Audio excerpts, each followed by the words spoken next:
नमस्कार, मी आकाश शेलार तुम्हा सर्वांचं प्रबुद्ध भारत चॅनलवर स्वागत करतोय. आज आपल्या या प्रबुद्ध भारतच्या प्लॅटफॉर्मवर पीएचडी संशोधक आंदोलनाचं ज्यांनी नेतृत्व केलं ते दयानंद पवार आलेले आहेत. तर विद्यार्थ्यांच्या मागण्यांसंदर्भात, प्रश्नांसंदर्भात आपण त्यांच्याकडून माहिती घेणार आहोत. कारण मागील अनेक महिन्यांपासून पीएचडी संशोधक विद्यार्थ्यांचा न्यायाचा लढा आहे. त्यांच्या मागण्या काय आहेत, त्यांनी त्या मागण्या पूर्णसाठी काय काय प्रयत्न केले या संदर्भात सविस्तर चर्चा आपण त्यांच्यासोबत करणार आहोत. दयानंद पवार, तुझं या ठिकाणी मनपूर्वक स्वागत. मनापासून धन्यवाद.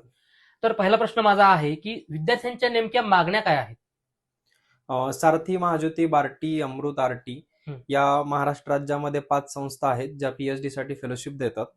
तर बार्टी या संस्थेची सर्वात शेवटची जाहिरात 2022 मध्ये आली. सारथी, महाज्योती या संस्थेची जाहिरात 2023 मध्ये आली. त्यानंतर आजपर्यंत पीएचडी फेलोशिपची कुठलीही जाहिरात प्रसिद्ध झालेली नाहीये. त्या अनुषंगाने पीएचडी फेलोशिपच्या विद्यार्थ्यांच्या मागण्या होत्या की बार्टीची 2023, 2024, 2025 या 3 वर्षाच्या जाहिराती प्रसिद्ध कराव्यात आणि सारथी, महाज्योतीच्या 2024, 2025 या 2 वर्षाच्या स्वतंत्र जाहिराती प्रसिद्ध कराव्यात. आणि त्याच सोबत या आंदोलनातून निघालेली म्हणजे सर्व विद्यार्थ्यांनी मिळून ठरवलेली मागणी आहे की या राज्यासाठी किमान 100 वर्षाचं व्हिजन ठेवून संशोधनाचं धोरण आखलं जावं. आता तुम्ही जे हे लढाव मागण्या मागताय, तर ह्या मागण्या पूर्ण करण्यासाठी किंवा ह्या मागण्यांना न्याय मिळण्यासाठी पीएचडी संशोधक विद्यार्थी कधीपासून संघर्ष करतायत आणि त्यासाठी काय काय प्रयत्न केले याबाबत माहिती मिळाली तर बरं होईल. जवळपास 3 वर्षापासून पीएचडी फेलोशिपचे विद्यार्थी आतापर्यंत या संस्थांना सातत्याने निवेदन देत आहेत. त्याचबरोबर या संस्थांशी संबंधित जे मंत्रालय आहेत, म्हणजे बार्टीच्या संबंधित सामाजिक न्याय मंत्रालय, महाज्योतीच्या संबंधित बहुजन कल्याण मंत्रालय, सारथी आपलं प्लॅनिंग डिपार्टमेंटला अटॅच असल्यामुळे त्या संबंधित उपमुख्यमंत्र्यांची भेट हे जवळपास 3 वर्षापासून सुरू आहे. परंतु यामधून आतापर्यंत कुठल्याही स्वरूपाचं आउटपुट न निघाल्यानं संशोधक विद्यार्थ्यांनी 25 ऑगस्ट 2025 पासून पुढे 14 सप्टेंबर 2025 पर्यंत सलग 21 दिवस बेमुदत आंदोलन केलं आणि त्यातूनही काही मार्ग निघत नाही म्हणून सारथी, महाज्योती, बार्टी, अमृत, आरटी या 5 संस्थांच्या संशोधक विद्यार्थ्यांनी गुडलक चौकामध्ये 7 दिवस आमरण अन्नत्याग उपोषण केलं. त्याच्या आधी सावित्रीबाई फुले पुणे विद्यापीठापासून गुडलक चौकापर्यंत 5 किलोमीटरचा पायी मोर्चा काढला होता आणि त्या ठिकाणी मी स्वतः 7 दिवस आमरण अन्नत्याग उपोषण केलं. त्या ठिकाणी आमरण अन्नत्याग उपोषणाला 3ऱ्या दिवशी माननीय बाळासाहेब आंबेडकरांनी भेट दिली होती. काय होतं, कुठलंही आंदोलन असेल किंवा कुठल्याही स्वरूपाचा विद्यार्थ्यांचा लढा असू दे किंवा कुठलीही चळवळ असू दे, त्याला जोपर्यंत राजकीय पाठबळ किंवा समाजातल्या संघटनांचा पाठिंबा मिळत नाही तोपर्यंत राज्याच्या मुख्य इश्यू मध्ये त्यांचा विचार होत नाही. ती एक महत्वाची गोष्ट होती. त्यानंतर विद्यार्थ्यांची मंत्रालयामध्ये बैठक झाली. त्यानंतर अहवाल प्रसिद्ध होतोय, झालाय, 15 दिवसात जाहिरात प्रसिद्ध होईल, अशा स्वरूपाची आतापर्यंत आश्वासनं मिळत आहेत. आता सध्या अहवाल मुख्य सचिवांकडे आहे. या संदर्भात तुमच्या कॅबिनेट मंत्र्यांशी सोबत चर्चा झाली होती, त्यात तुम्ही देखील होता. त्याच्यामध्ये नक्की काय तोडगा निघाला होता याबद्दल जाणून घ्यायला आवडेल. आमची 28 ऑक्टोबर 2025 रोजी माननीय उपमुख्यमंत्री एकनाथजी शिंदे साहेब, त्याचसोबत सामाजिक न्याय मंत्री संजयजी शिरसाट, ओबीसी बहुजन कल्याण मंत्री अतुलजी सावे, आदिवासी विकास मंत्री अशोकजी उईके आणि सारथी, बार्टी, महाज्योती या सर्व संस्थांचे संशोधन अधिकारी आणि मुख्य मॅनेजिंग डिरेक्टर्स यांच्यासोबत आमची ही बैठक झाली होती. या बैठकीमध्ये आम्हाला असं आश्वासित करण्यात आलं होतं की या संबंधीचा 8 दिवसामध्ये अहवाल प्रसिद्ध होईल आणि त्यानंतर जास्तीत जास्त 15 दिवसामध्ये आमच्या पीएचडी फेलोशिपची जाहिरात प्रसिद्ध होईल. परंतु त्यानंतर म्हटले की हिवाळी अधिवेशन आलं, त्यानंतर मग स्थानिक स्वराज्य संस्थांच्या आचारसंहितेचं कारण पुढे आलं आणि मग सुरुवातीला नगरपंचायतीचं आचारसंहिता, त्यानंतर पुन्हा आता महानगरपालिका, पुन्हा जिल्हा परिषदा, याच्यामध्ये जवळपास ही बैठक होऊन आता 2 महिने पूर्ण झालेत, पण या स्वरूपात अजून कुठलीही हालचाल नाहीये. आता तुम्ही शासनाची चर्चा केली, पण त्याच शासनातील जे उपमुख्यमंत्री आहेत अजित पवार, तर अजित पवारांनी नागपूरच्या हिवाळी अधिवेशनामध्ये एक पीएचडी संशोधक विद्यार्थ्यांसंदर्भात एक वक्तव्य केलं होतं. ज्या वक्तव्याचा प्रबुद्ध भारत असेल किंवा अनेक सामाजिक संघटना असतील त्यांनी खरपूस समाचार देखील घेतला होता. तर त्यांच्या या वक्तव्याबद्दल तुम्हाला काय वाटतं? या वक्तव्याकडे मला असं वाटतं की इंडिव्हिज्युअल वक्तव्याकडे पाहण्यापेक्षा याचा जर आपण बारकाईने विचार केला ना, तर भारत स्वतंत्र होण्या अगोदर कोल्हापूरच्या संस्थानामध्ये राजश्री शाहू महाराजांनी सक्तीचं शिक्षण केलं. त्यामध्ये त्यांचं म्हणणं होतं की ज्या पाल्याचा पाल्य शाळेमध्ये जाणार नाही त्याला त्यांनी दंड ठोठावला. त्यानंतर पुढे आल्यानंतर डॉक्टर बाबासाहेब आंबेडकर म्हणतात, जर तुमच्याकडे 2 रुपये असतील तर 1 रुपयाची भाकरी घ्या आणि 1 रुपयाचं पुस्तक घ्या. एक रुपयाची भाकरी तुम्हाला जगण्यास मदत करेल आणि 1 रुपयाचं पुस्तक तुम्हाला जगायचं कसं हे शिकवेल.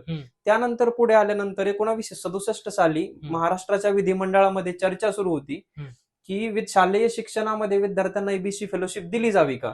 तेव्हा चर्चेदरम्यान तेव्हाचे तत्कालीन मंत्री बाळासाहेब देसाई म्हणतात की प्रसंगी राज्य गहाण पडलं तरी चालेल, परंतु गोरगरिबांच्या मुलांचं शिक्षण झालं पाहिजे. बरोबर. तिथून फास्ट फॉरवर्ड जेव्हा आपण करतो 2023 बरोबर 2 वर्षापूर्वी हिवाळी अधिवेशनामध्ये तेव्हाचे तत्कालीन उपमुख्यमंत्री आणि अर्थमंत्री म्हणतात पीएचडी करून काय दिवे लावणार. तिथून पुढे सप्टेंबर 2025 मध्ये आता सध्याचे मराठा उपसमितीचे अध्यक्ष सोबतच ते कॅबिनेट मंत्री आहेत ते सारथी संस्थेला व्हिजिट केल्यानंतर म्हणतात की संशोधकांची गरज नाहीये, संशोधकांची संख्या खूप झाली आहे. जेव्हा सारथी, महाज्योती, बार्टी या संस्था नव्हत्या तेव्हा या राज्यामध्ये संशोधन होतच होतं. मग नंतर सावरून घेताना म्हणतात नाही मी यामध्ये लक्ष घालतो. आणि आता हिवाळी अधिवेशनामध्ये त्यानंतर म्हणजे पाठीमागच्या विधानानंतर बरोबर 2 वर्षांनी हिवाळीच अधिवेशनामध्ये सध्याचे उपमुख्यमंत्री म्हणतात की एका कुटुंबामध्ये 5-5 विद्यार्थी पीएचडी करतायत का. यामध्ये काय होतं, आपल्या महाराष्ट्र राज्याचा विचार केला तर एकंदरीतच उच्च शिक्षण संशोधन याचं जे ऱ्हास होत चाललाय ना याचं हे द्योतक आहे. बारकाईने विचार केला तर एका कुटुंबामध्ये 5 विद्यार्थी संशोधन करणाऱ्या विद्यार्थ्यांची संख्याच खूप कमी आहे. सारथी, महाज्योती, बार्टीचा विचार केला एका कुटुंबामध्ये 2 लोक 3 लोक अशा काही केसेस आहेत, परंतु 5-5 विद्यार्थ्यांचं हे बोलण्याच्या ओघामध्ये गेलेलं वक्तव्य. पण हे वक्तव्य किंवा अशा स्वरूपाचा विचार हे संशोधनाच्या महाराष्ट्र राज्याच्या संशोधनासाठी मारक आहे. अच्छा, आता हे बार्टी, सारथी, महाज्योती याच्या संदर्भात एक सर्वंकष धोरण हा शब्द सतत चर्चेचा विषय असतो.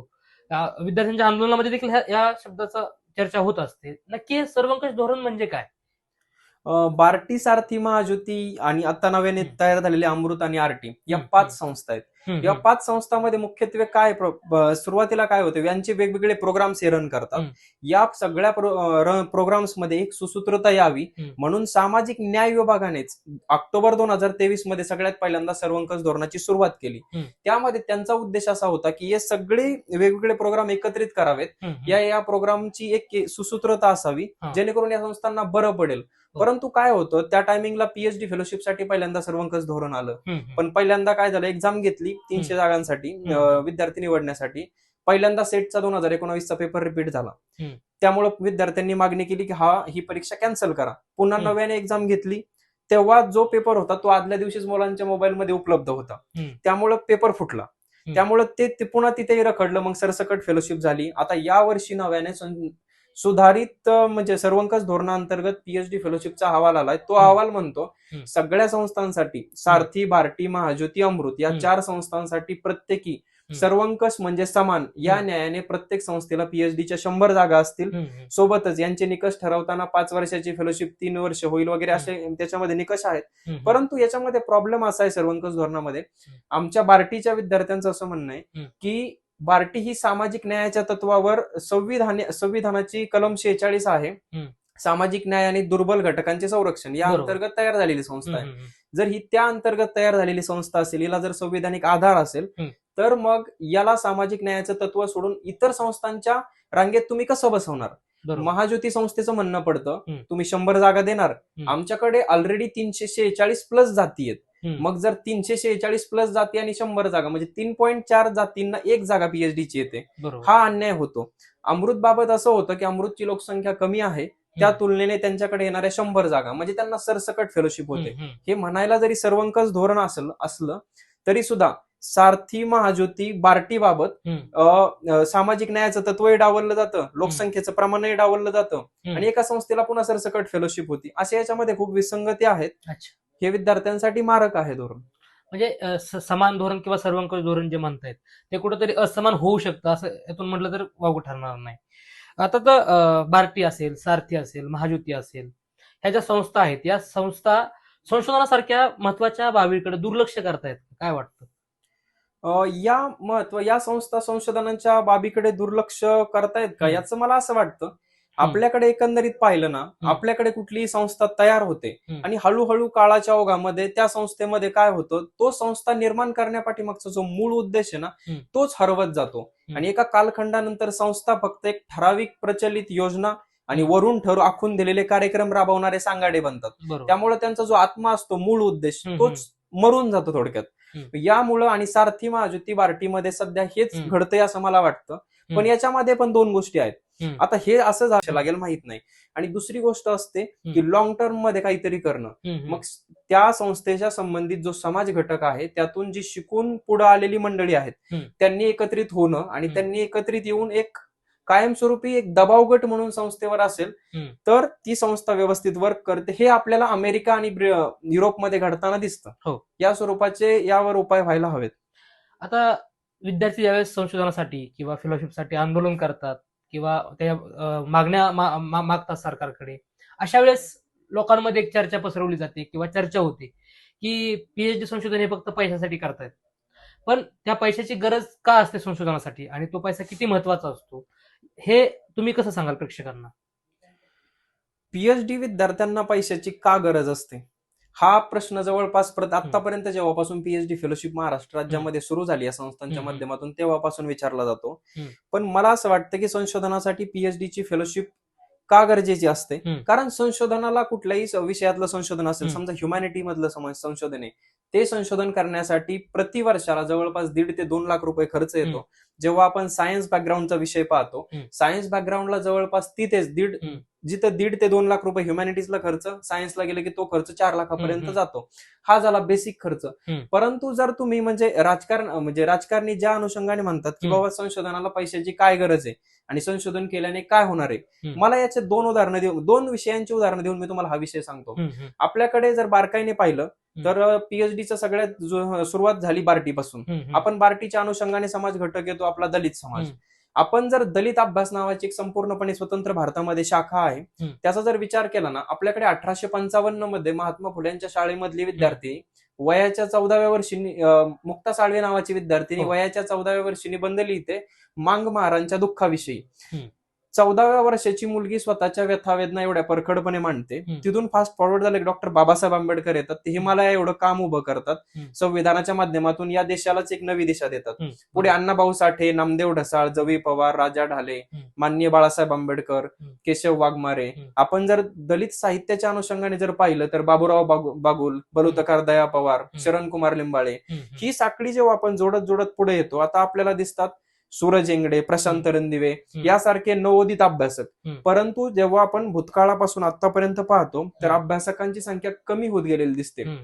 याचा परिणाम असा होतो की काय होतं, जेव्हा चळवळी चालू असतात, आंदोलनं असतात, एक समाजाची घुसळण होत असते, तेव्हा स्वयंस्फूर्तीने अभ्यासक घडतो, त्याला तळमळ असते. पण जेव्हा समाजामध्ये एक स्थिरता येते ना, त्यानंतर मग इन्स्टिट्यूशनल पातळीवर फंडिंग करून त्यासाठी अभ्यासक घडवायचे असतात.